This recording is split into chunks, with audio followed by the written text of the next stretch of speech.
We explore like the death, for example. If somebody goes through a death, it's not traumatic at all. As a matter of fact, 99% of the time it is a positive experience. People say, thank God I leave this earth.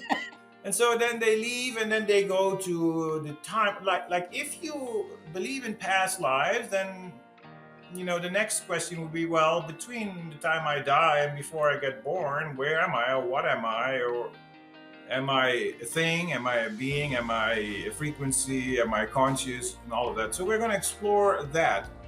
Insight and Awareness Spiritual Explorer. Soul intuitive, emotional, and spiritual mentor and award winning author Lorraine Nilon. Welcome, explorers, and thank you for being part of the adventure. Today we have Pieter Elsen, and he's an author of numerous books, but today we're going to talk about When Souls Awaken, real life accounts of past lives and lives between lives, regressions. How would you describe yourself besides an author? I would say regression therapist. Right. And can you, for anyone that doesn't know what that is, can you give a brief outline of what that actually is?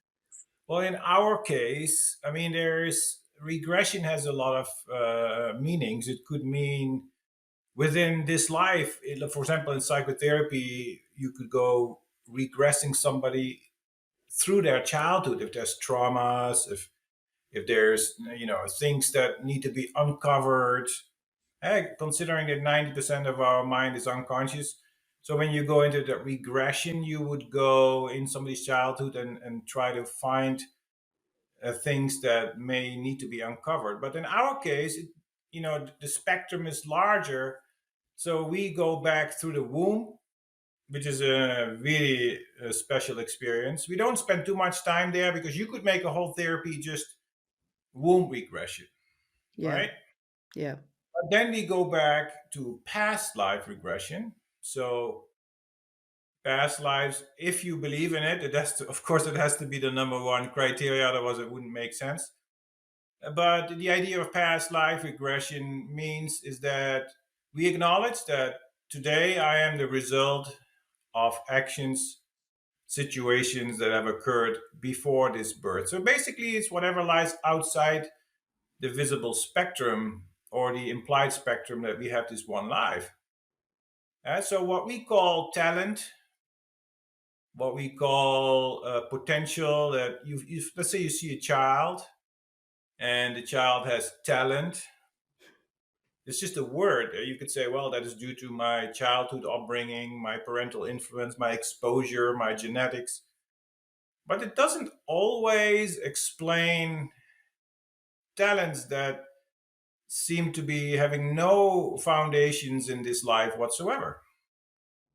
yeah. Inclinations, even if it's not a talent, it's an inclination that it would be hard to explain. And so we are thinking, well, yes, you're influenced by your parents, your environment, your genes, of course. How can it not be? But could there be more? And so regression is going to explore that range before past life. But then we also use the past life to go even further, and we say, we explore like the death, for example. If somebody goes through a death, it's not traumatic at all. As a matter of fact, 99% of the time it is a positive experience. People say, thank God I leave this earth, ready to go. I'm It's like, ready. I'm tired, I want to go. And so then they leave and then they go to the time, like if you believe in past lives, then the next question would be, well, between the time I die and before I get born, where am I, or what am I, or am I a thing, am I a being, am I a frequency, am I conscious, and all of that. So we're going to explore that. And we imply that yes, you are at that point not just conscious, but you're actually more conscious because you're now momentarily not subject to the conditioning of a body and an environment and a paradigm of birth.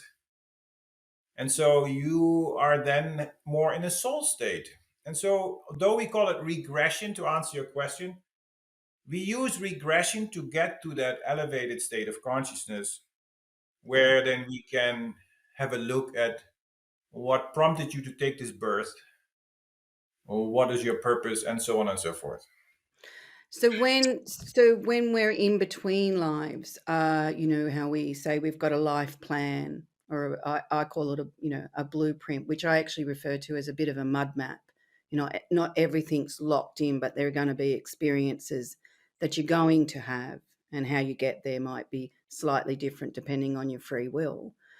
What kind of things are we organising before we come down? What have you discovered in your therapy with others?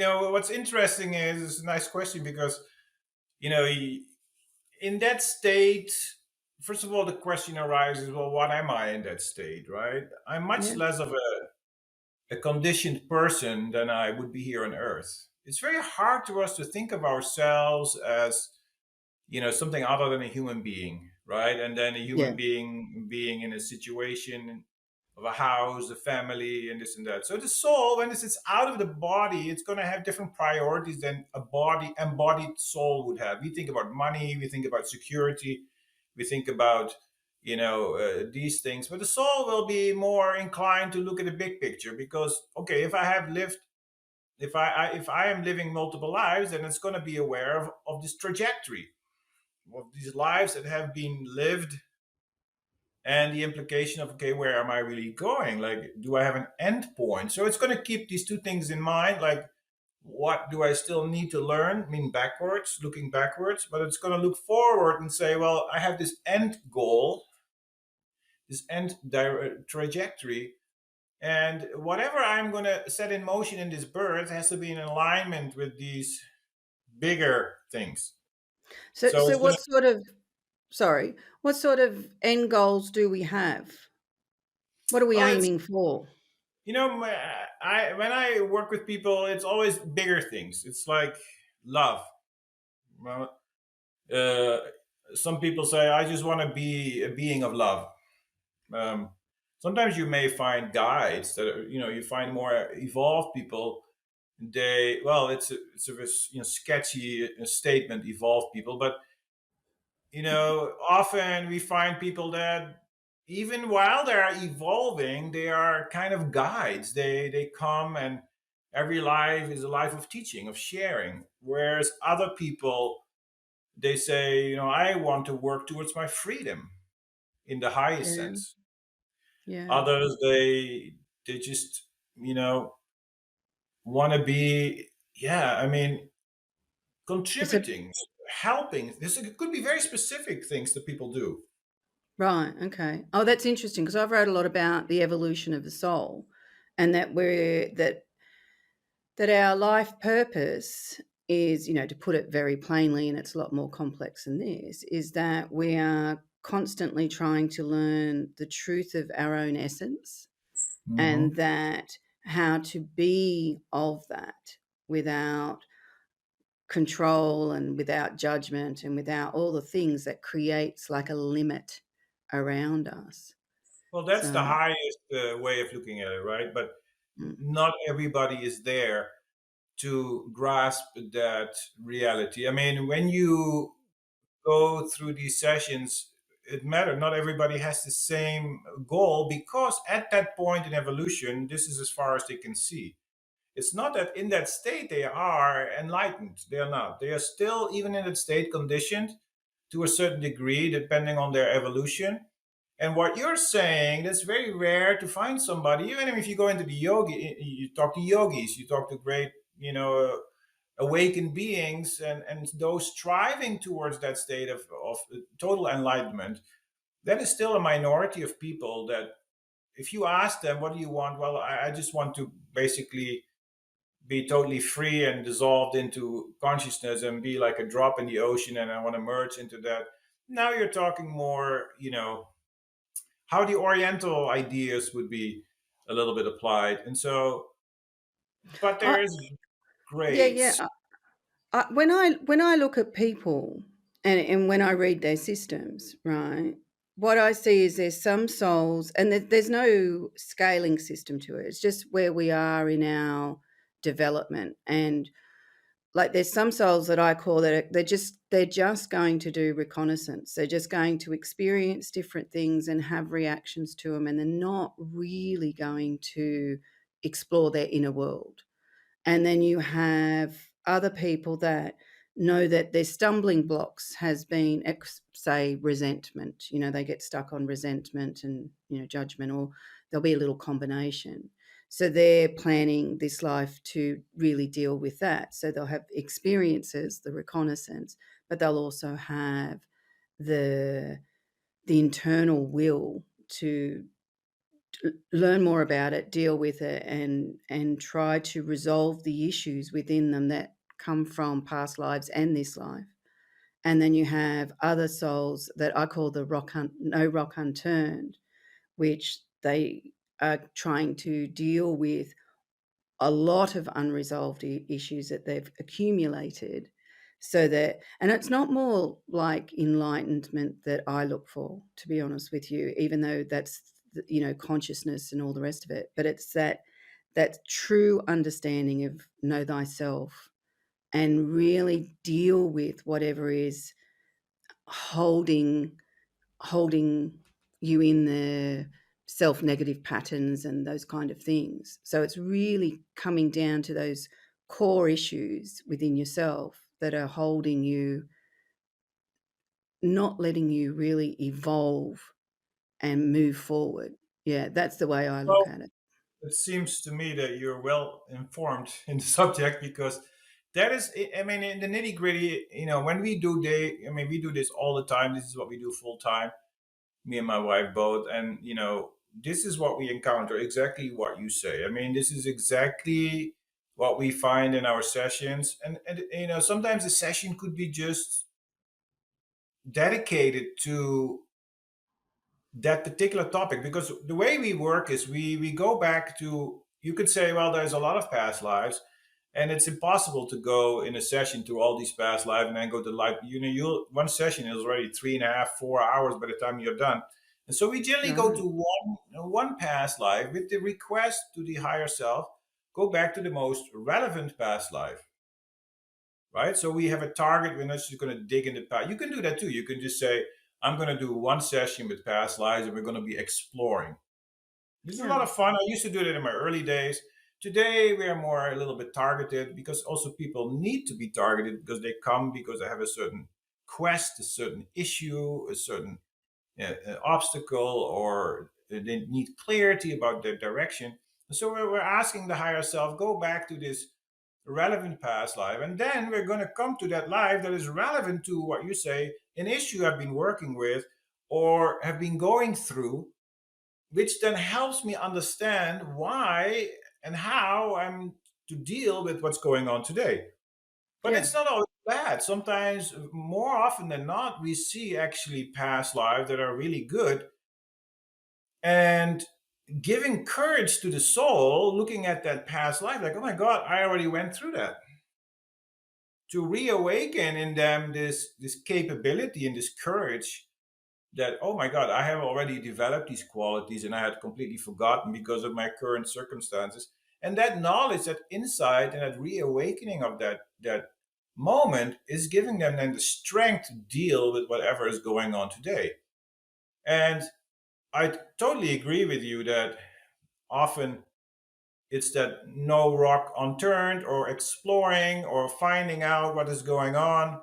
The sessions are mostly based all around these topics. However, there is a few small category of people, because we have to also acknowledge that if somebody goes through all these things, right, and evolves, that these karmas, they slowly get worked out, and they are not necessarily facing so many issues, rather than they having hunger to explore their higher potential, a hunger to just be love, to be freedom, to be in the light.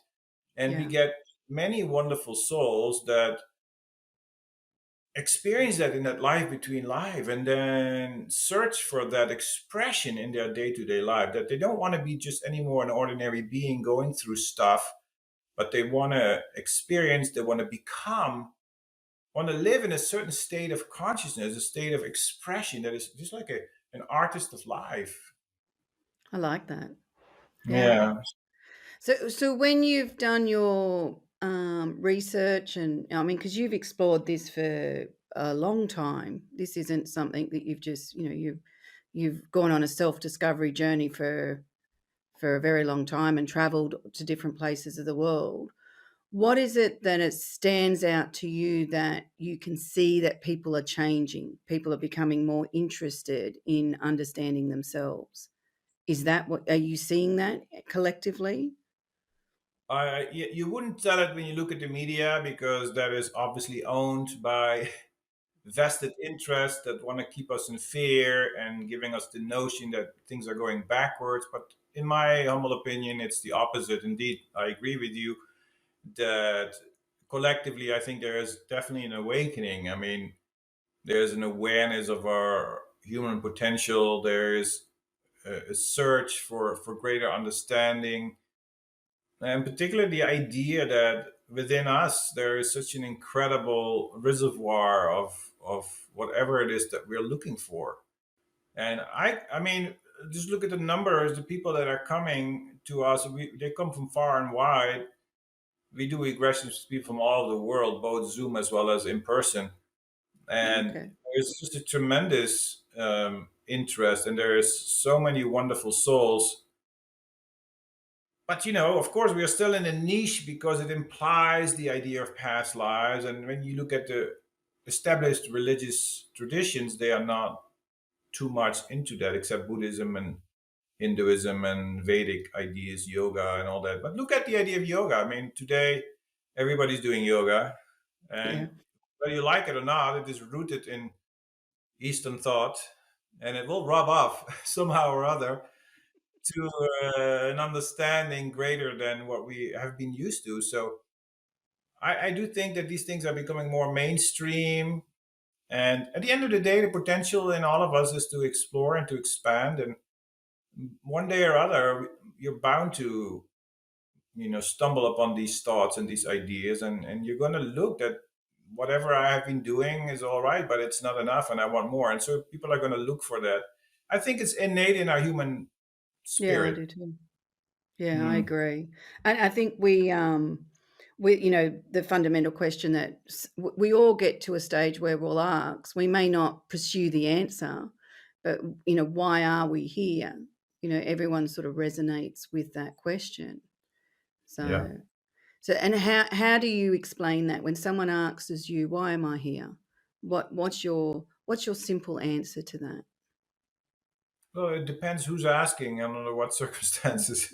So that's a good answer. Yeah. Yeah, that's because don't give unsolicited advice is my number one position, and I respect all the traditions, whatever path somebody's on. That is, there's many ways to climb the mountain from the north, the east, the south, and the west. So first of all, I would find out first of all where from which angle of the mountain they're rising, climbing, and within that map I Yeah. would say, follow that path. I wouldn't give a straightforward opinion because at the end of the day, my opinion is also one of the maps. I mean, who says that what I think is the ultimate reality? Definitely not. So I wouldn't like to give one answer to that because of all these different traditions and because all these traditions help us one way or other on the path. Yeah. And I would say I would acknowledge that first and foremost. But then, within the confines, because if you're a therapist, these questions are going to be asked to you, obviously, particularly the work that we do.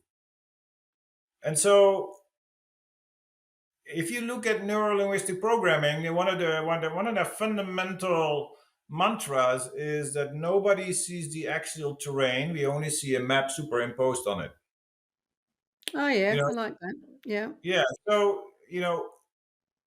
it's not that we should give advice, but it has to be in the confines of that map that person is working with. If you just give one, blatant idea that this is the path forward for everybody, you would not do them a service because, first of all, they wouldn't comprehend that, they wouldn't appreciate that, and they are maybe not ready to expand that map. So, first, discover what the map is, and then within those boundaries, try our best to, in the most kind and way, to see, well, could you do this? Have you thought about this? The main thing is not so much to give an advice as to what they call chunking up. And that's really what regression does. That's really what I have found to be the most important aspect of this work. Can I lift somebody? Can we help somebody out of their limited paradigm? So, if I'm a conditioned being, right, I'm subject to body and mind identification. I think I am this person. I think I am this man, this woman from this country, from this religion, from these parents. It's like a bubble, it's like a paradigm. And as long as I'm confined to that paradigm, then my answers are going to be I'm going to look only within that paradigm for a solution. Yeah. So if we could chunk up their awareness outside that paradigm for just a moment and say, hey, there is this reality, this possibility that perhaps we haven't yet thought about, giving me a bird's eye view of me outside the paradigm in context of everything around it. Yeah. Now, that will give a tremendous sense of relief, of possibility, of freedom.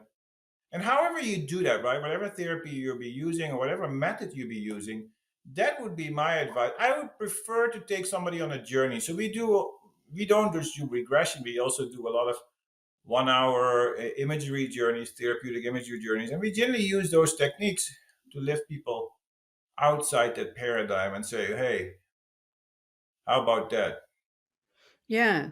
I agree because everybody's path is unique and should be respected, so and it is a combination of all our life experiences and lives experiences, I suppose, Yes. that bring us to each point.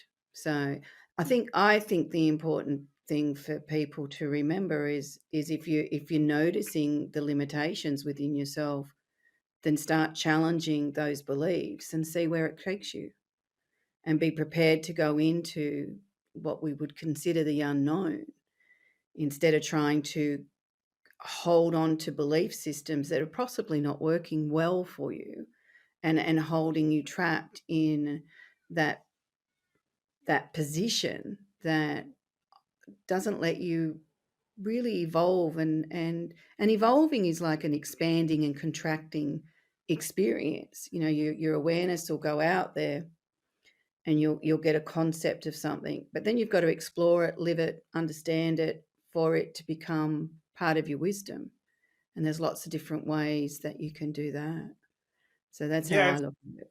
it's the fear that keeps us hanging on to those patterns, to those behaviors, to those old ways, and we are afraid to step out of those belief systems, those habits. And so, what you say, to go beyond that and to be able to have the courage to step forward.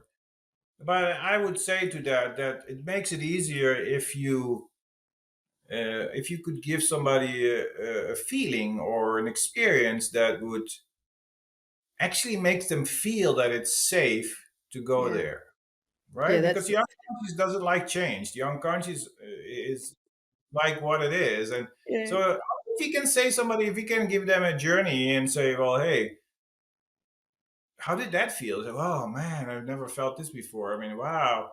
Then the unconscious is going to remember that and it's going to look for that again and it's going to break some of those limitations in search of that experience. Yeah, definitely. So when you're working with people, and I know your book's written about lots of different people that you've worked with and their story, what's the standout story that you learnt the most from your clients that you've written about in your book? Who's the one that stands out to you? And I know we shouldn't choose one, but what life lessons have you got from other people?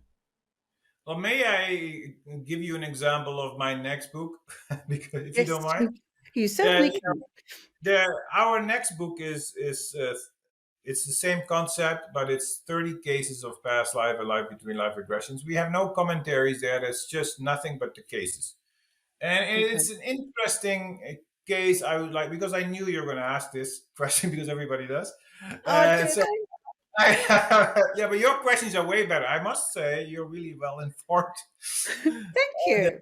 Yeah, so um, the I give you one interesting example about me and my wife. We were seeing this whole family. Okay, not one after. I mean, we have two offices, and we can see two people at the same time, and some people stay overnight, and so on and so forth. And so we saw this several people of this family. And what was interesting was that the father was a very successful builder, like a very wealthy, successful man. And the mom was this wonderful lady, very accomplished. But the son, according to the dad, was more like a pothead, you know? Yeah, it was just like the dad wanted him to be, obviously be training towards, taking over the business and being more involved into the world. And he was just smoking pot all day long, this kid. But then when I saw the questionnaire, because we have a pre-session questionnaire, when I had the questionnaire, the kid said, "Oh, well, my dad is very, I won't say the word exactly because if somebody hears that, it's not nice, but he said my dad is a little bit strong-minded, you could say, right? To say Right. it very gently. Yeah. And so the kid was struggling with that idea. And they had just lost a son who had died recently. That's Oh, one of the main reasons why they all came to see us, to deal with that trauma and that pain and to have an understanding. But they were really wonderful family, very open minded. And so um, we started working. My wife took one person, I took the other, and we went through the whole family one by one. And I remember the case of the son that I was working with. And he was like, what, this 20-year-old, like, yeah, like a pothead hippie type, and it was but very, very, very sensitive right. and gifted. So we went back into the session, and it turns out you can't make this up. I mean, people that are listening, skeptics may say, this kid is just making this up, or he's stoned or anything. He wasn't stoned when he came to see me. He was totally clear. We had given clear instructions not to do that. And if you hear the audio tapes, you would know that there's no way on earth even somebody could even make this up. I mean, it's Mm, so amazing. The kid turned out to be some sort of ruler in some small minor, kingdom, and he described in detail what was going on in this kingdom and his position and what he was doing, and eventually, he was very accomplished. He was a meditator, which what took me by surprise that in that era, long, long ago, that this kid was a meditator. He would meditate. He would have high states of consciousness. He would visit his library and study and so on. And he's so a highly evolved soul, which was kind of incompatible in a way with the times he seemed to be living in. And eventually, he was captured by a neighboring kingdom that attacked them, right. and they kept him in his own space in the cellar somewhere downstairs in some basement or some, like a jail cell, like the olden, you know, see in the movies, right? And he was sitting there for many years. And I asked him, "Well, how are you doing?" He said, "Well, I'm actually okay." I said, "Well, how is that possible? You're okay?" "Oh, yeah, I'm just meditating. I'm just at peace." And I said, "When you meditate, what happens?" He said, "Well, I go out of my body and I'm able to visit other states of consciousness and other realms of existence." I said, "Wow, this is really remarkable." And he described what he was doing while he was in his past life in meditation, so which is pretty remarkable. And eventually, he described how he was dragged to the city square and was beheaded. Right. And then he went to the life between life. And so in the life between life, now we have some perspective. We have his life as a king or ruler, whatever that was. And then we have his life today. And then we have the life between life. So we have three things that we can start to look at, right? And so then eventually the question came up about what he wanted to do. And, his dad in this life putting a lot of pressure. And he said, "Well, the fact of the matter is that, I have already been there, done that. I had my kingdom and I had my power and I had my money and my wealth." And he said, "I'm not interested. I want to develop my higher state of consciousness. I want to develop my internal being."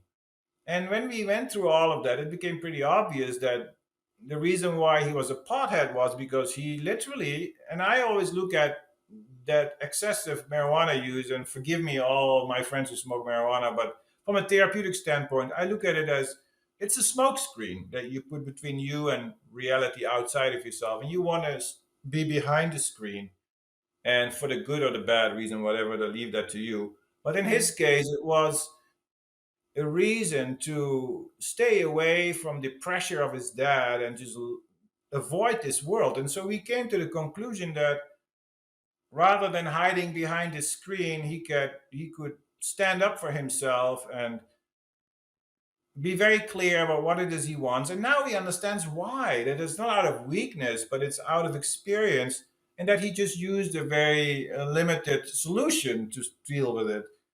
But that his feelings, his intuition was not wrong. He was Yeah. not a loser. He actually was the opposite. Yeah. Just his methodologies were not constructive to deal with it. And so, Yeah. what it showed was that, and particularly since we saw the whole family, right? It gave us this wonderful viewpoint, this overview about what appears to be one thing in behavior. The roots are something completely different. You may see a kid that is introverted, shy, and is not capable of so much dealing with this world. But it's not because the kid is weak or is not capable of going to school or educating themselves. What if this kid in his last life was some Native American living, with grandma studying herbs and whole life in the jungle and living free and in with, dances around the fire in their last lives, and now suddenly you have to sit 8 hours a day in some box with a Yeah. teacher who teaches subject that you don't care about, and then the kids say, "Oh, you have HDAD." I mean, things are not necessarily what they seem to be, and what we call a disease or an affliction, we have to sometimes reevaluate. And so it takes us collectively to the question, like, where are we going? Is this really like helpful for these kids, for the modern world? Well, I mean, you know what I'm saying? So what I've learned, to come to your question, is that this work will make you reevaluate what is important. Yeah. Yeah, definitely. Yeah, which is a good thing. That So I'm is. going to go to our question we ask all our guests is what does humanity need to acknowledge and understand for us to evolve? I think, I'm not sure if everybody would be willing to acknowledge that at this point, but maybe in one way or other we could, is that we are all potentially divine, that behind this body, behind this mind, our true identity is divinity. And it's not the other way around. I'm not this person that is, when I'm looking in the mirror, that I think I am. That rather it's the other way around. What if I could look in the mirror and I could see nothing but light and love and expansive awareness? That's what I really am. What if I'm out of this body, this is what I would be. And so how if I would understand that, and if I could feel that, and if I could start to bring that awareness into my life, how would it change my life? How would I deal with problems? How would I start thinking about myself, my potential, the world around me, the people that I see around me too, because they too are divine? Yeah. How would it affect the way I would solve conflict? Yeah. How would I, rather than fight that? Or it's not, I'm not a believer in all woo woo wah wah and peace for everybody. I mean, sometimes we need armies. I understand all of that, but deep down inside, if there's a collective consciousness, if there's enough people that start to look at themselves and others as divine, and thereby being able to solve a lot of their mental and existential issues, and start feeling better about themselves, and thereby treating others better, Yeah. would it change things? It'd have to. It'd have to. I Actually, explain it to people as think of your conscious being, your the part of you that is divine. And then we put this big, thick jacket of all the unresolved emotions, all our fears, all our control structures. We've made it very complex, and we keep looking down and seeing the jacket. and we don't see what's underneath the jacket. And Right. if we start working out how to take this jacket off, all of a sudden, even if you haven't taken the jacket off, just wanting to is going to alter how you Yeah. view things. Yeah. And we So, take it and up progressively too. I mean, it doesn't all have to come off at once. Every layer I be able to let go of. Every misconception I'm able to. Every like a layer of an onion. Every layer it starts allowing more of that light to come within. And if we are depressed, if we're sad, we're in despair, then know that behind all of that, behind that mind, because you're not the mind, behind that mind there is that light, that love that you are, and look there for answers, and yeah. and don't allow this mind modification, don't allow it to overwhelm your awareness, because it's just like the clouds passing in front of the sun. Go to the sun behind the clouds, and that is who you are, and we could feel that it's not as far away as we think it is. Yeah, that's right. We've put a lot of belief structures in between us feeling Yes, that get in the yes, way. Yeah. yes, yes, yes. Yeah, Yeah, I think it's brilliant what you're what you're bringing and explaining to people, because the more we understand, the better choices and the better concepts we can align to. I always say you shouldn't really align to a belief system. It's a concept, then go away and explore it and see if it resonates with you. Um, and then see where it takes you and see what other concepts and ideas it brings forward, because it is an ever evolving, moving and unfolding adventure. yeah, Yeah. yeah. Which, Mm. which is a beautiful thing when you embrace it. It is. That's when you start living. Yeah. Yeah. That's a nice way to put it. So it's time to play Flip the Book. So would you like to do a self-reflective exercise, and you get to choose between book 1, 2, or 3? Book two. Book 2. Okay, interesting. I was hoping you'd get this book. So this is Breaking Free from the Chains of Silence. But in this exercise, we only use the back of the book because it's a book for abuse victims. But in the back are some of the core essences, the essences of our soul. So whatever you pull up now will probably be very important to you, and something that you notice when it's missing. It'll be something that you register. So could you give me a number between 189 and 215? 189 to 215. 189 and 215. 201. 5 paragraphs to pick from. One, Number two, one. number One. 1. Okay. So this is under the heading of independence. When your fear turns to a codependency on observing the cause and effect of your own emotions on others, you lose autonomy. You lose your autonomy because you are operating reactively to what others are doing and saying, or reacting from your paranoia about what they might be doing or saying. This leaves you susceptible to others' judgment or your perception of what you may be judged on, which causes you to evaluate what others think and leads to you discounting your own awareness. This can change your priority and cause you to dumb yourself down, eroding your understanding of your soul and leaving you existing but not living your truth. So independence. So independence must be important to you. It is. Well, if I'm honest, the idea of independence has been, and the idea of not to be codependent has been definitely in the first few decades of my life been the main theme of my life. And so, but codependency goes very far. I mean, I'm actually writing another book which has nothing to do with any of this. And one of my chapters is called codependency. Mm-hmm. And if you look at codependency, it goes so far and so deep in our human fabric that even to think that I'm a human being is codependency. Because if I'm spirit, then I'm codependent to the notion that I'm a man or that I'm a human being, that I'm an individual. And this may go very far in this particular moment, but codependency has an infinite amount of layers, because at the end of the day, I am, and as you are, as everybody else, I am part of an infinite reality. That's how I look at existence. So I'm a drop in the ocean.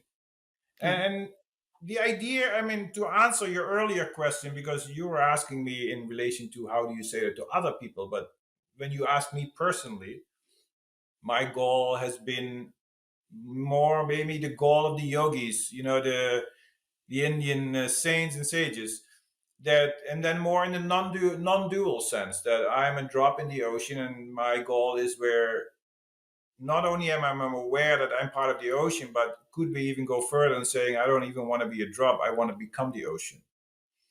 And so the idea of separation is codependency, because I'm holding on to that what limits me from becoming one with all things. So the sense of Okay. separation, and to put it in simple terms, it starts at the beginning. If I say I'm a Dutchman, then I'm separate from you, Aussie. If I say I'm a man, I'm separate and opposite to you as a woman. And so if I say I'm white, then I'm separate from you who may have another color. So I'm codependent on my notion of these limitations that I have put upon myself and I have identified with.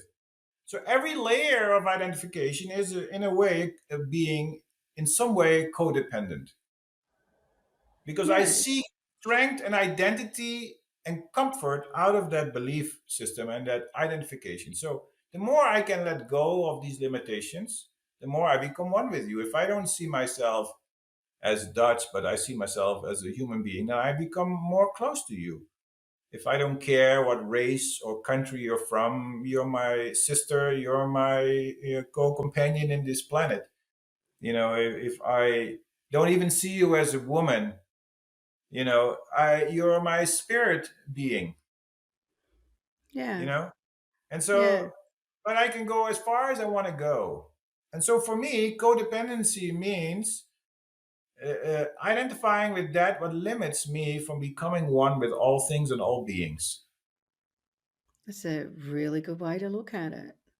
See, I have never thought of it as a codependency on anything that you were saying, because I look at that as I'm a soul in a human body. So there's separation, like you're saying, and that all these different things are just experiences that I'm having this time. So I just, instead of defining myself with the experience, I acknowledge them as experiences. And yeah, but it is an interesting concept to explore. Is like, what are we codependent on that causes us more and more separation?